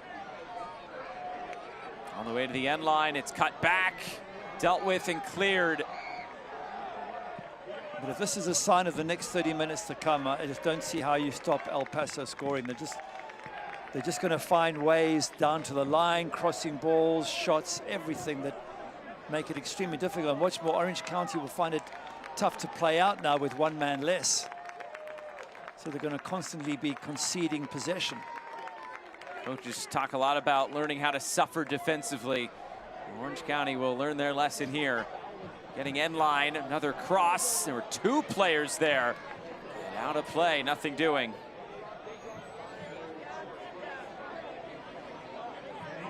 If you can't watch the match, turn on Sirius XM FC 157, North America's only 24/7 source for engaging soccer talk, including USL All Access on Tuesday nights, plus your live matches from the USL, MLS, Premier League, and more, all on Sirius XM FC 157 and the Sirius XM app.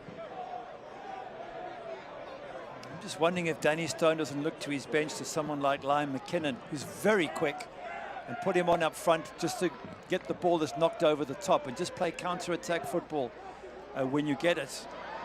And we'll wait and see whether he does make changes from the bench. Ward trying to touch it around the corner. It's broken up. Now El Paso will have numbers. Torres looking to cross out in front. Cleared away, throw in. And you've also got the captain, Tom Brewitt, on the bench, and you can always throw him on to get an extra defender in there as well, but you don't have to sacrifice the likes of a Jameer Johnson up front.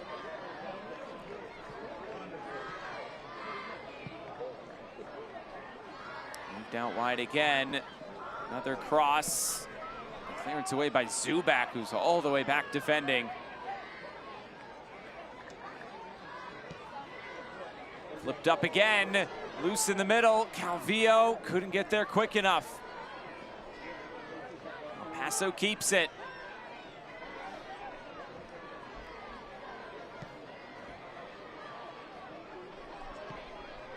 Another cross, this time taken by Cadono. Bit of a different situation in this one because Orange County was trying to work back in the game after they were down a goal, but they did pick up a red card in that game against Phoenix Rising. That was the second game of the season, although Phoenix also picked up a red card in that game. It was 10v10, at least for the last few minutes. It was Garrison Tubbs who picked up 85th minute. Orange County scored 90+4.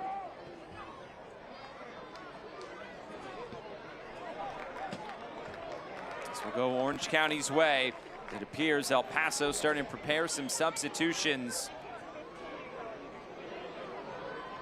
Looks like Rubio Rubin, Robert Coronado preparing to come into this game.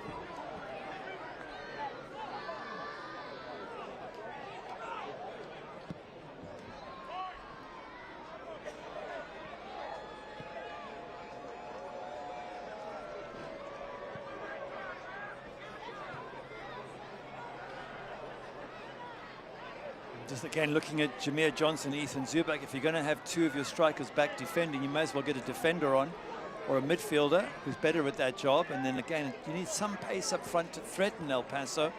Liam McKinnon would, I think, be an ideal choice for that, but let's just, again, it makes sense from here, but the coach knows more about the team. Shot from distance, sneaks in! The big center back, Tony Alfaro, equalizes. Whole new ball game in Irvine. Junior Gonzalez got to be happy that they've eventually got that breakthrough. He's about to bring on Rubio Rubin. You just felt the pressure had to tell.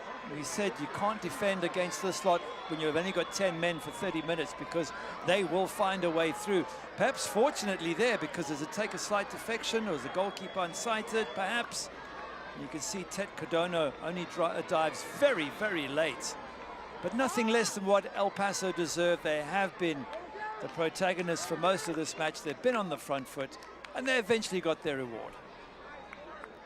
Second goal of the season, all competitions for Tony Alfaro.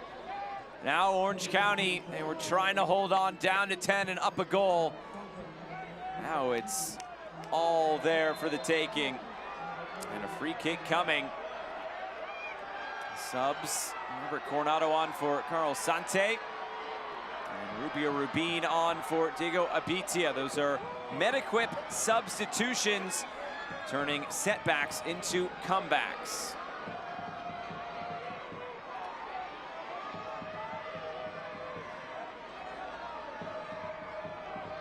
It has been a tough physical match. There's been some crunching tackles coming in.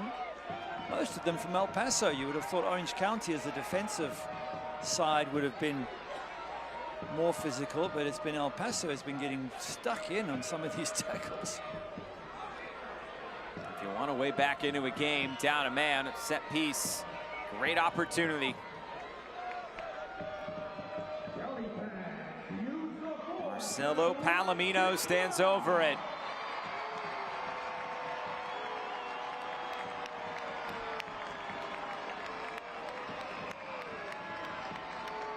Palomino couldn't beat the first man. Tough angle on that set piece. Orange County going to throw in out of it.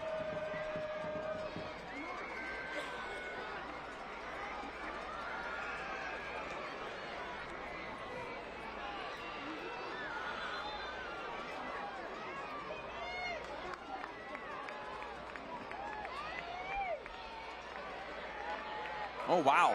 Look at Garrison Tubbs. His jersey completely ripped.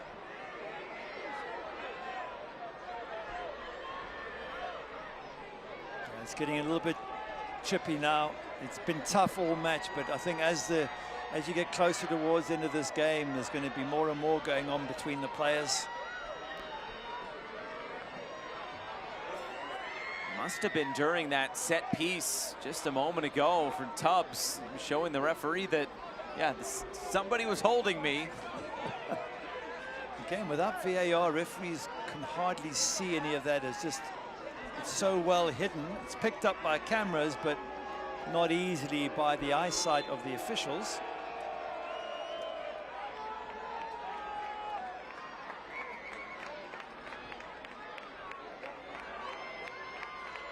Long throw. Ruiz up for it for El Paso. All the way back the other way. Transition opportunity. Here comes El Paso Locomotive into the attack. Rubin moves it across for Mendez. Alex Mendez off the top of the crossbar. Waited for the window to open up. It sure did. And he wasn't far off.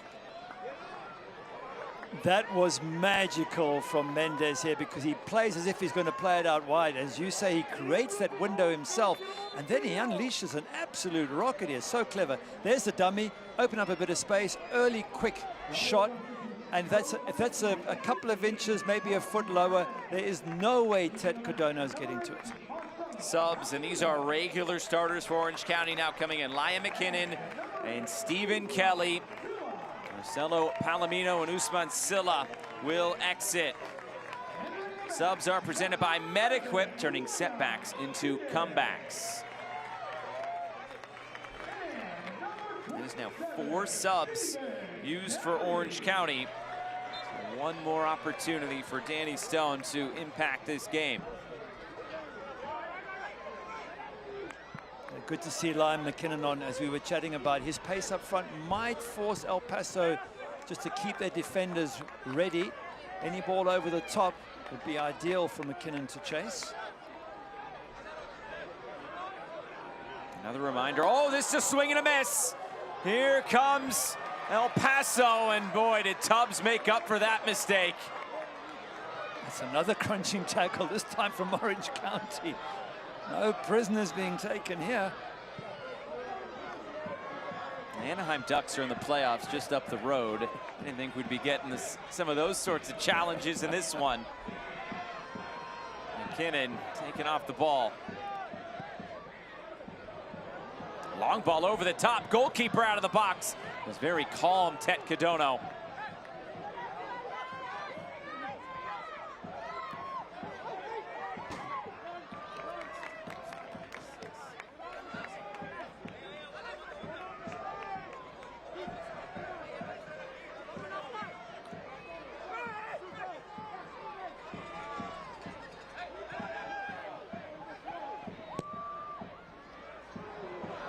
All the way through and turned over. War floats it ahead, knotted down, cleared away. It was just a bit too far out in front of McKinnon.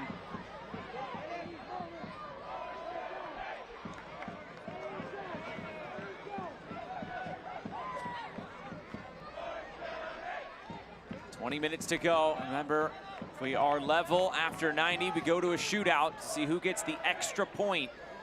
No draws in the USL Cup.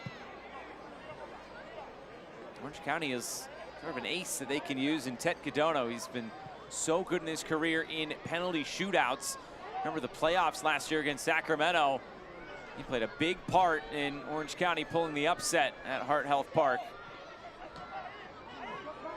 As a goalkeeper, we've still got 20 minutes of El Paso shots and crosses to deal with first before we get to penalties, because again, you get the sense that with just 10 men, Orange County are going to be forced back into that low block for the majority of the remainder of this game. And go figure, the one goal from El Paso was from 25 yards out. I'm sure it must have taken a deflection on the way, because Cadona didn't even dive until the last moment.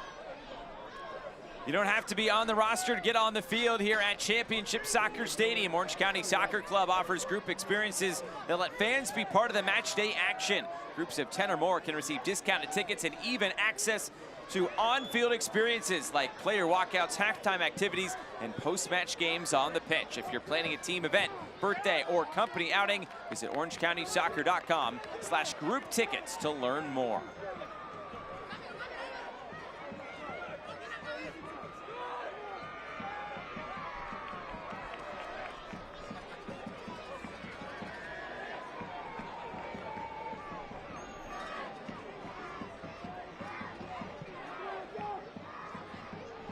Paso playing out. Change at halftime from Danny Stone was the two outside backs. One of them ended up scoring the goal, Grayson Duty. And El Paso answered back with Tony Alfaro.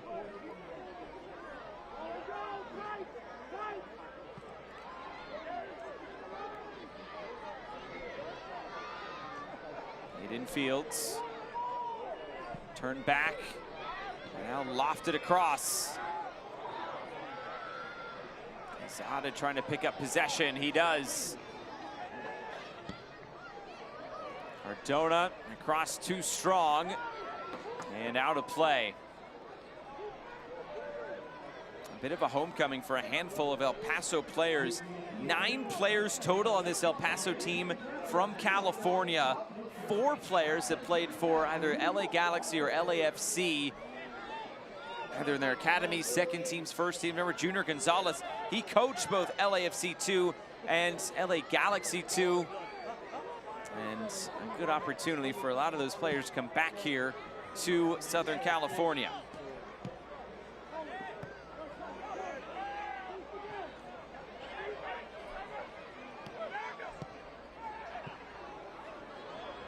Lofted forward again. McKinnon. Going to ground, McKinnon scrapping for it, comes away with it. Kelly quickly plays it infield. McKinnon's shot is wide. Orange County finding some opportunities, even down a man. Yeah, and opportunities where they're really battling. I love the commitment from McKinnon there. And he tries to turn and get that shot in. He does. They eventually get the shot in, but doesn't quite connect properly. But that's a threat for El Paso. They would have noticed that, his pace and his strength up front, and they'll be keeping a couple of defenders back to keep an eye on him. Corner kick, El Paso, or a bevy of corner kicks in the first half for El Paso Locomotive. They had 6 of them. This will just be the second of the second half.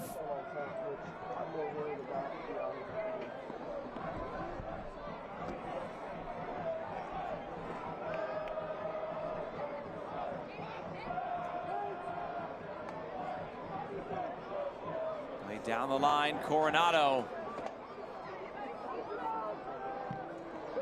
High lofted ball up, header down. Shot from distance, never got going. Another ball lofted across and cleared away again.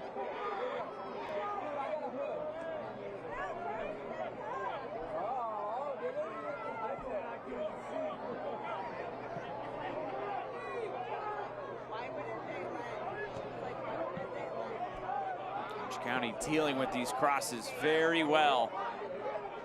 Paso keeping possession. They just keep coming time and time again. Eventually you think one of them is going to sneak through. That's the only problem for Orange County. Coronado.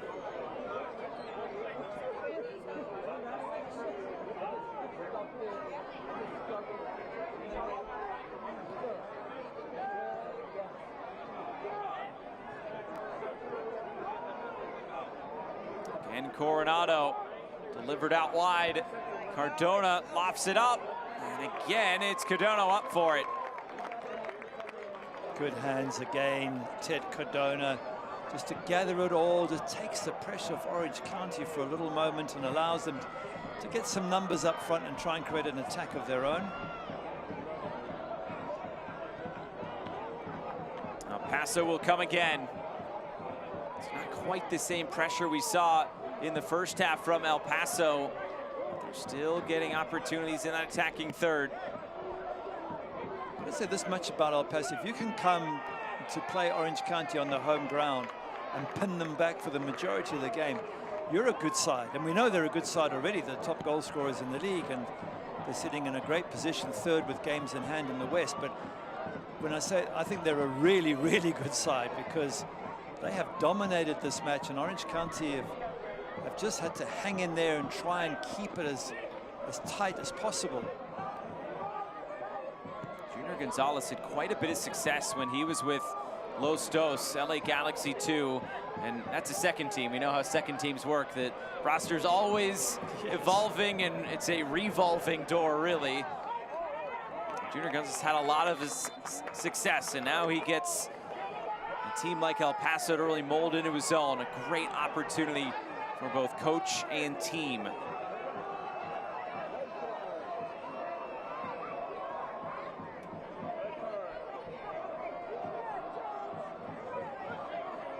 eFootball is here. Live your dream, rep your team, play as your favorite USL Championship club. eFootball is free to play. Download now.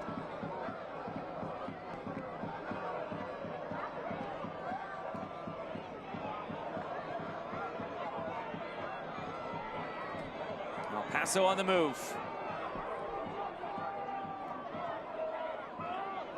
Orange County again just dropping deep, letting El Paso have the ball 40 yards out and then getting tight. Quezada plays it in. Rubin lays it off. Shot, big deflection, it's in!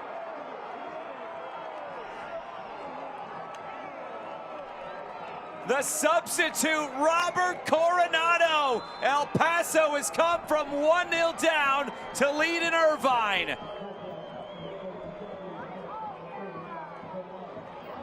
And you felt it was going to come. Again, it's another deflected shot, so very difficult for Ted Cardona in the goal to do anything about that.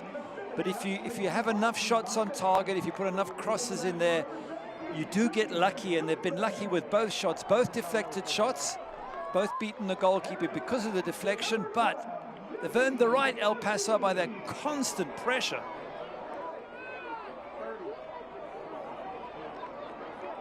It's the first goal of the season for Robert Coronado in all competitions. And El Paso have stormed back against 10-man Orange County. Yeah, and that sending off now is looking more and more impactful, isn't it? And it's going to be a tough one for Apollo Marinch, the youngster. But a lesson to be learned for him and for the rest of the squad. Once you're on a yellow, every subsequent tackle becomes one you have to be 100% certain is going to be okay. Now, there's still 10 minutes left, of course, for Orange County to do something. And Yanni Bazzini has come into this game for Jameer Johnson, a Med-Equip substitution, turning setbacks into comebacks. A really top goal scorer when he was in college, Bazzini, at Marshall. All the success that Marshall has had over the last handful of years, winning a national championship in the college ranks.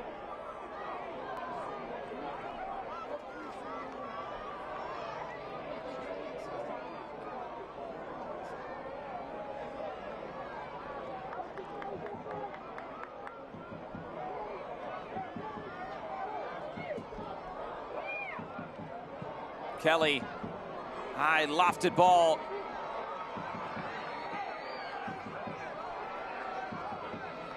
Tubbs plays it back. Again, lofted up. There's a foul against Orange County. That will just allow El Paso to take more and more time off this clock. Mamadou Ward, they're going in to head it. He didn't get anywhere close to header, but his body crashed into the defender. Discussions with Danny Stone as to what to do. Just looking at touches in the opposition box. A couple of minutes ago, it was 8 for Orange County, 25 for El Paso. Once again, El Paso absolutely dominating with the pressure they were putting on. And Orange County have 10 minutes now to try and get some balls in the box and get that equalizer. Defensive-minded sub Arturo Palermo Ortiz coming into this game. And that's it for Daniel Gomez. A Med-Equip substitution turning setbacks into comebacks. This tells you the intent from Junior Gonzalez at this point.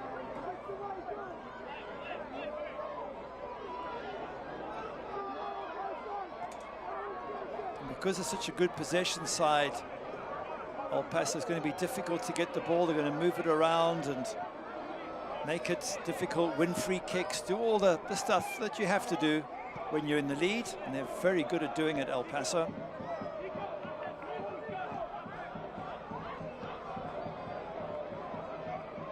New Mexico right now at the top of Group 2. Colorado Springs also still holding that 1-0 lead against Phoenix. Things hold here. El Paso and New Mexico be tied at the top based on tiebreakers of goals scored. And El Paso want to go on and try to score another if they can. Goal difference, goals scored, that could come into play in this group format. Flag up for offside.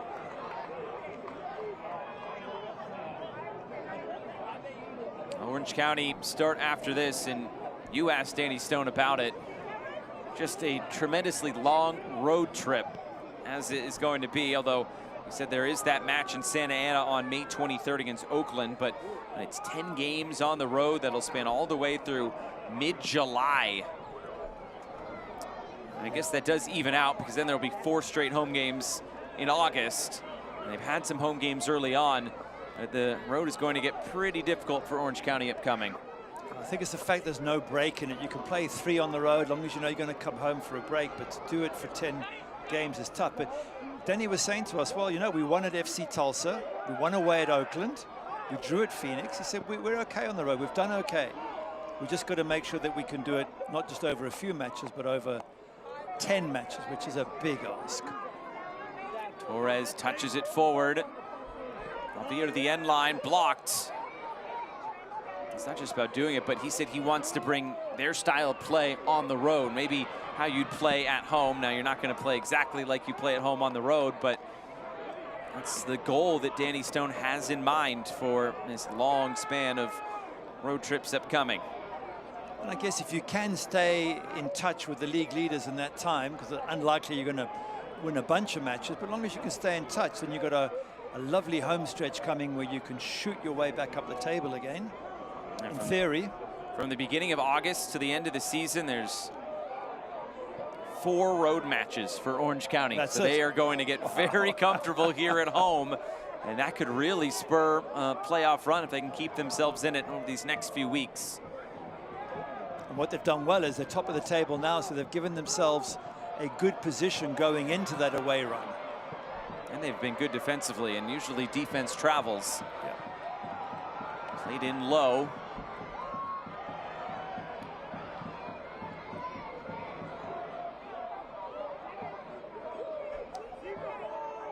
Don't count Orange County out of this one yet. They're getting time on the ball here, looking for opportunities going forward. And just that one shot in the first half, and then they come out in the second half and score on one of their first opportunities.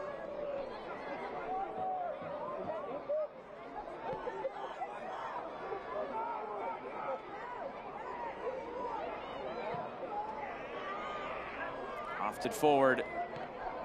El Paso get it back. Ortiz trying to play out and gave it right back to War. Orange County looking into the attack. It's cut in Fields. El Paso quick to regain possession. And out of play. Small business leaders, this is your moment. Introducing the Support OC Small Business Packages. Get your brand in front of fans across SoCal with special features on match day. Host clients, reward employees, and build business opportunities. Head to our website to learn more.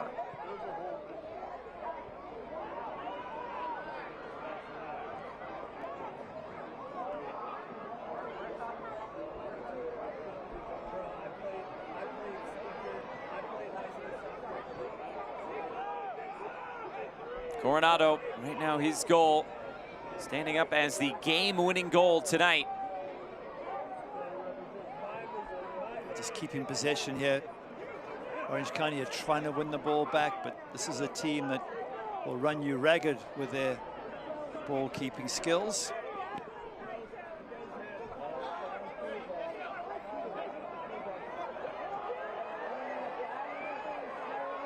Continuing on, the referee was trying to play advantage as long as possible, and Grayson Duty will go into the book.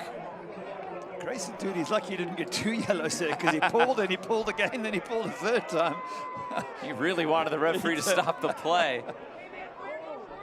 Have a look at it again, but just first touch, and then he goes to play it here, then decides to turn and then watch the pull, and there's a pull, and there's another one, and there's another one.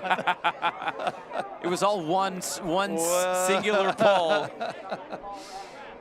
Okay, Harder doing really well there.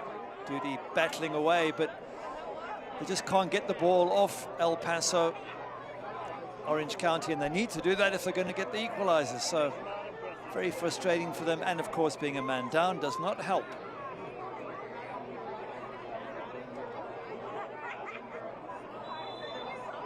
Set piece opportunity, trying to put this one away for good. Mendez out of play. Mendez skimmed the top of the crossbar earlier in this game.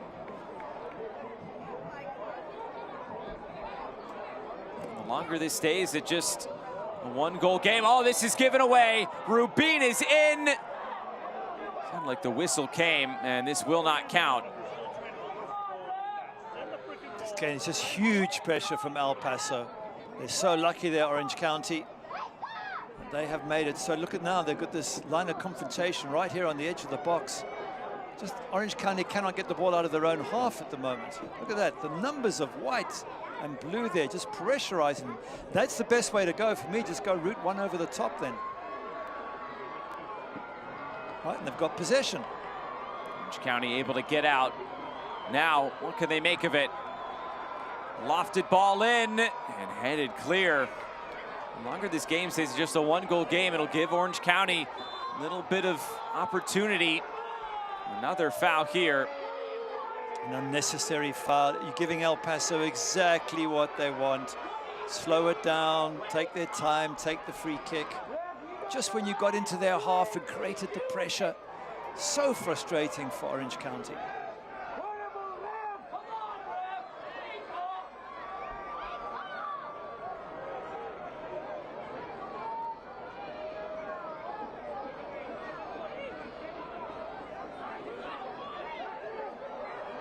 The referee might have to step in soon because there's some serious time wasting going on here. Into the 90th minute. Graham Romero and El Paso trying to see this to the finish line. Free kick going Orange County's way. I just wonder now whether they just get a long boot up the field, because again, if you're going to try and play it out the back, they're going to high press you.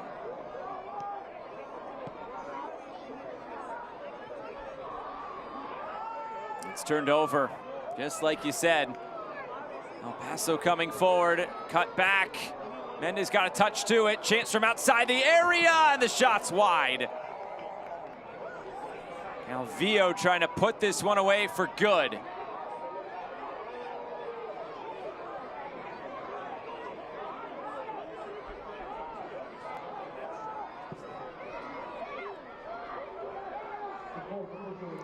Three minutes added on here at the end of the 90. Long ball, you get the flick on the throw in, and suddenly you've got a chance of getting an equalizer on the edge of their box.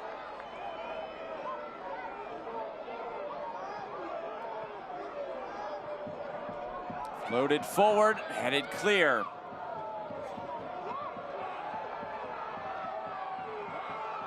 Chance to run. El Paso on the move. Trying to put this one out of reach. Ball played out in front. Codono sprawls out and bats it away. He's played so well, Codono. Really made some fantastic saves. Probably without him, a couple more might have gone in. And so unlucky for him that the two that went in were both deflected shots that gave him no chance. A throw will go El Paso's way. More frustration from Orange County tonight. A red card to Apollo Marin, earning his first start for Orange County. Red card in the 57th minute, a second yellow. Really took the wind out of the sails for Orange County.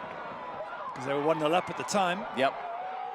And we said at the time also that it'd be tough if they went on to lose, because the youngster will obviously feel like he must take some of the blame, and it's just part of the game. But it's looking like that's how it's going to turn out, that's going to be the turning point of the game. So tough lessons to be learned, but at 15, nearly 16, it's a lesson he will never forget. 16 on Tuesday. Wow.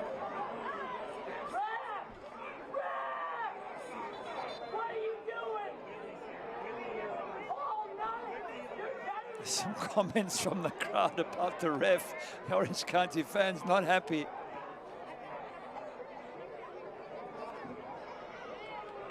Minute left. Orange County got to go the length of the field here and turn it over again.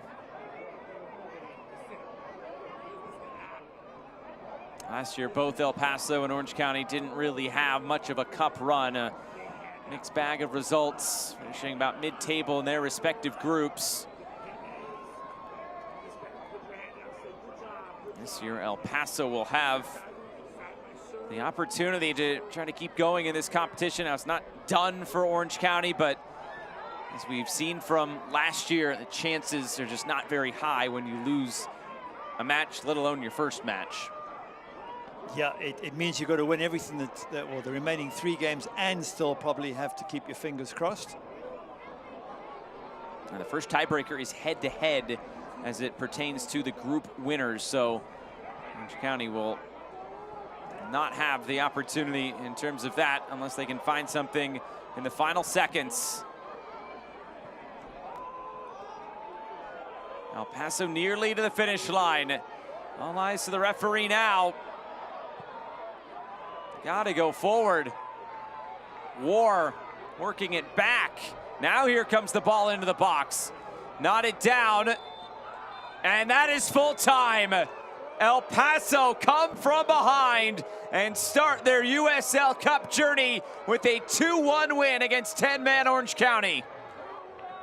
And an excellent win it was as well from El Paso. They dominated the first half, put Orange County under huge pressure, and credit to Orange County that they were managed to be able to deal with that pressure. And then second half, a lead for Orange County, but they came back superbly. El Paso put the pressure on. Yeah, touch lucky with both goals being deflected, but they asked questions constantly of that Orange County defense, and in the end it was just too much pressure. And of course, the yellow card, or double yellow, did not help the red card in the end. That was a turning point. So, tough one for Orange County, but this is a top-class El Paso side that we are watching at the moment. And the best offense beats the best defense on this night. El Paso with the 2 goals. It was Orange County who scored the first one. It was El Paso who scored the last 2. We'll come back and wrap things up after this from Championship Soccer Stadium. Full time, the Prinx Tires USL Cup. Orange County 1, El Paso 2. Stay with us.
Full time from Irvine.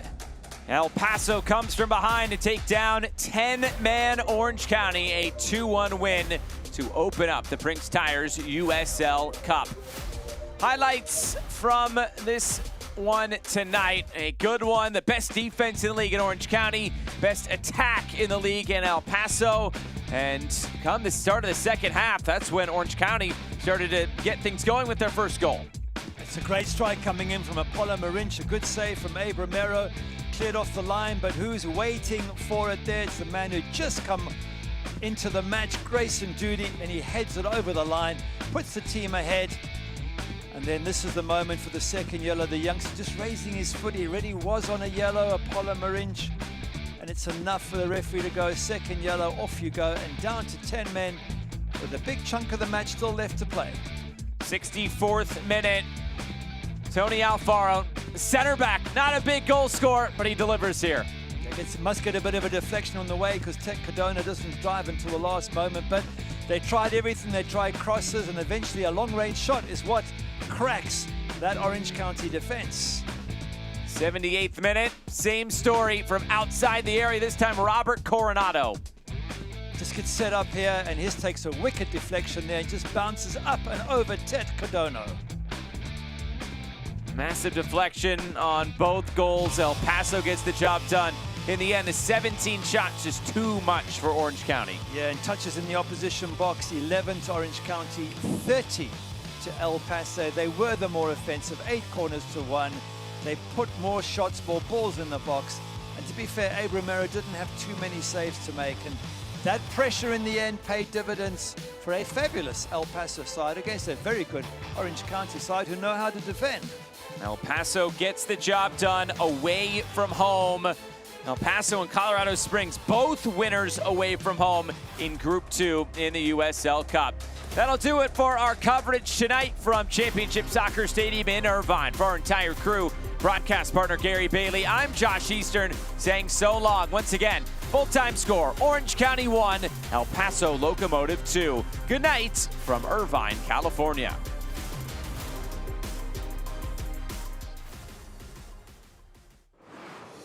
This copyrighted telecast of the United Soccer League cannot be retransmitted, rebroadcast, or reproduced without the express written consent of the United Soccer League.